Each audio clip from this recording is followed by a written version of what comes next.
আলুর কেজি কত? আলুর কেজি 20 টাকা। আচ্ছা 100 টাকায় 5 কেজি।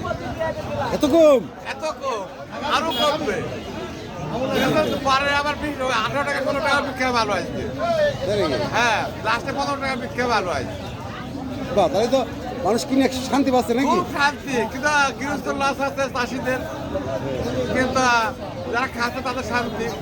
আবার ওই পুরাতন কালে 1 কেজি আলু 80 টাকা দিয়ে কিনে খেয়ে গেছে, ওই সময় লাভ পেরেছে, চাষি পায়নি কিন্তু পেয়েছে ব্যাপারীরা, ওই টাকাটা পেয়েছে ব্যাপারীরা। আর এখন চাষি ওই 70 টাকা 80 টাকা কিনে লাগিয়েছে আলুর কেজি, লাগিয়ে এখন ব্যস্ত আছে 15 টাকা 16 টাকা কেজি, 17 টাকা 18 টাকা হাই বেচছে।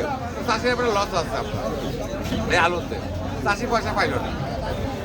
পেঁয়াজ বেচছে 35 টাকা কেজি, 1400 টাকা মন পাইকারি চল এখন। আর আমরা খুচরো বেশি 40 টাকা কেজি। এত বড় বড় আলু, এত বড় বড় আলু মাত্র আপনার 20 টাকা কেজি খুচরা। আর ওর ছোটগুলো আমার বেচতে আছে 15 টাকা কেজি। ছোটগুলা ক্যাট করে যায়। তাই ধন্যবাদ সাক্ষাৎকার দেওয়ার জন্য। ইনশাল্লাহ।